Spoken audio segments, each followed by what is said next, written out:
Hey, this is Eric Corpus, aka Cool Dad on arewestillcool.com, and I'm with Hilary Rushford, DeanStreetSociety.com. And Hilary is a personal stylist who works with real people with real budgets. What do you do? Why do you do it?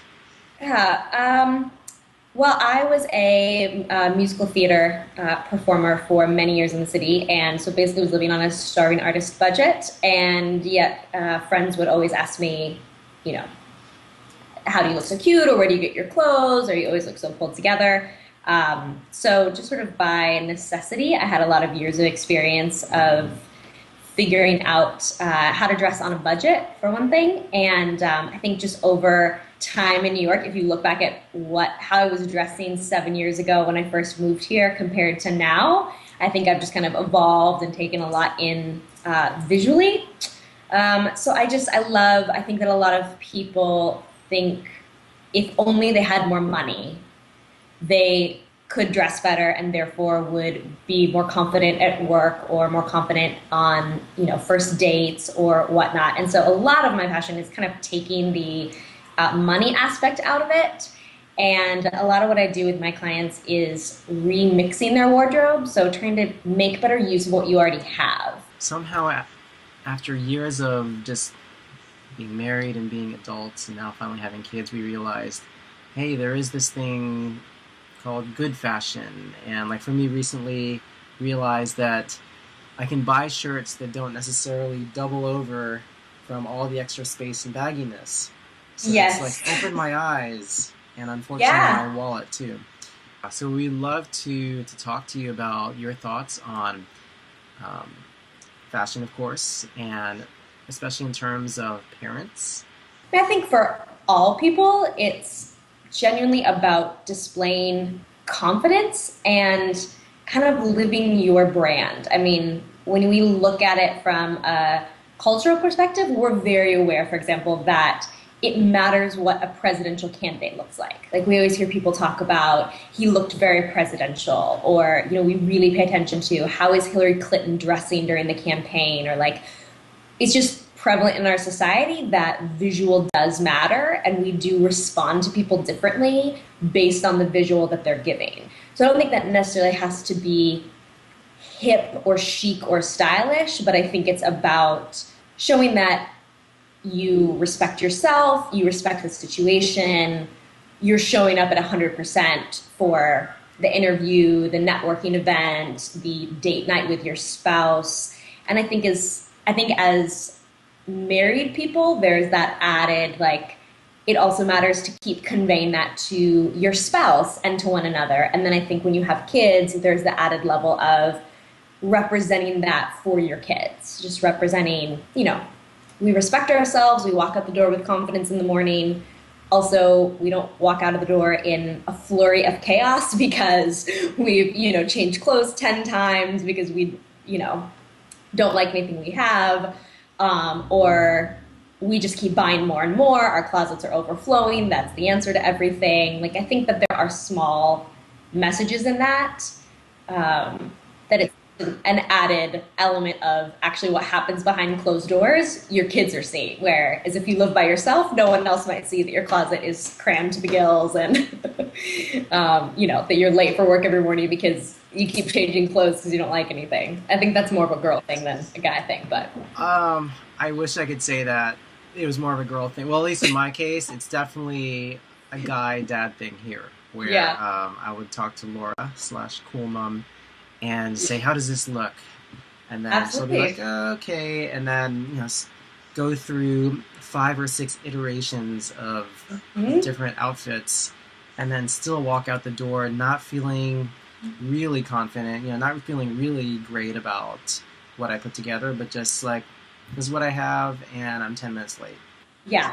I had a client the other day that said he has a tuxedo of his grandfather's. And he said, man, when I put that tux on, I feel baller when I walk out the door. He's like, I just have to, I walk differently. And I was like, that's so true. I think we can look at it as the fashion industry or vanity or, you know, being superfluous. But I think there genuinely is something that if you're wearing a nice suit, you're going to walk into an interview with, confidence. I think that that's the element of it that does matter. And I think also people tend to think that it's kind of superfluous or a luxury in terms of time of saying, why would I hire a personal stylist, or I don't have the time to dedicate 3 hours on a Saturday morning to go through this. And I think the reality is if you look at that throughout your month, like how many times are you changing clothes 6 times in the morning? You add all of that up.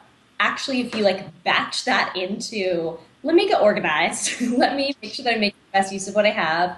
Let me snap some iPhone pics of different combinations of things I put together so that when I'm exhausted in the morning because the kids woke me up, I just flip back through and go, oh yeah, when I had more energy in the middle of the Saturday afternoon, I liked that tie and shirt combo. Let's try that. I have all my clients organize their closet, try and get it, by type and, get it visually looking kind of clear to the clutter.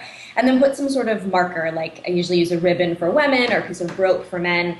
And once you've put it at the back of your closet, and once you've worn stuff, you move things behind that so that and I always try and get dressed from the front of my closet of stuff I haven't worn yet. So over time, if you say, okay, we're going to start this on December 1st, let's see what we haven't worn by February 1st, then it makes it easier instead of just being like, I wonder what we could get rid of. You're like, I honestly have not worn these things in 2 months. So then it becomes either I got to find a way to wear them. I'm going to take a little bit of time, this Saturday afternoon and go through and be like, what could I wear this with that I'm not thinking of? Or it's got to go and get donated. How important do you think is it for parents to pay attention to the fashion industry, like as it's featured in the media? You see like a Victoria's Secret angel walking out with like the Empire State Building in feathers or something. And how does that really relate just to us on an everyday level? Or should it? Yeah. I don't think it does, and I don't think it should. I honestly know very, very little about the fashion industry. Like it sort of is a artistic world at one part of the spectrum of people who are kind of the cutting edge thinkers. I don't pay attention to every media release from Apple. I really like my iPhone and I really like my MacBook. And I'm a fan of technology in terms of it blesses my life.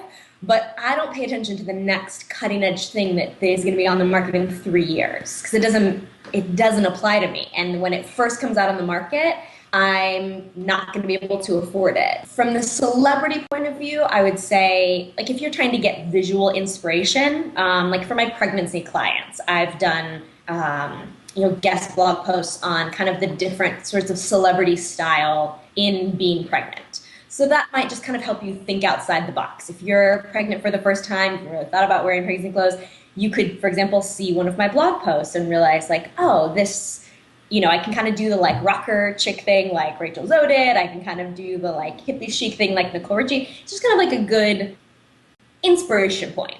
But the reality is they're wearing ridiculously expensive designer clothes, which were given to them because they're celebrities, which they can fit into because they have a personal trainer and a personal chef, because it's part of their job to look as good as they do. That's how they make their paycheck. Like, it just kind of is a whole other world. Good, because that takes the pressure off of me, so I don't have to Absolutely follow the situations, every outfit and stuff like that. Plus, hair gel is getting pretty expensive. Yeah. But we are. I think Cool Mom still is a fan of Snooki, so we'll see. I would encourage Laura to dress like Snooki, but I think she can be fun to watch on TV. You're so Steeler style. Between parents, a couple, how important do you think is it for our styles to be compatible with one another? Like if, Cool Mom felt like going for like a punk rocker look to one event, and then I felt like going, I don't even know like what's kind of in contrast to that. Yeah, preppy maybe. Okay, preppy. If that's like what I was feeling. Yeah. How important is that for that to mesh? I say it doesn't matter at all. I think in general, style is about authenticity. I think that kind of sounds maybe like a line, but I think it's absolutely the truth. Like when I tell people that I'm a personal stylist, a lot of times they'll say, "Oh, so you like tell them what to dress in, or or you give them things to dress in." It was like, no, I help them articulate to me, what does your life look like? Who are you? What do you want to be conveying? What's your brand? Which I know sounds like another kind of trendy cliche word, but the reality is, that's definitely one way to look at it. I think the only time it matters is the level of formality. Like if you're going to a Christmas party and you were thinking of wearing, jeans and a t-shirt and she thought she was going to be wearing a dress and heels and pearls, I think in that case, I would say, you know, if you really have no idea, maybe inquire with the host, like how formal is this? But I would say there to kind of have parity on like, okay, how dressy are we going? You can tell when people are wearing things that aren't really them. Like I feel like you see it a lot of times in teenagers, that you feel like there's teenagers that are trying really hard to be kind of outside of the box, like, they've like dyed their hair or they're, wearing really like tight revealing clothes or whatever. They're kind of trying to be someone that they're not. And then especially in New York, you can see someone walking down the street looking outlandish, but they're just something that, subconsciously you're like, that's who that is.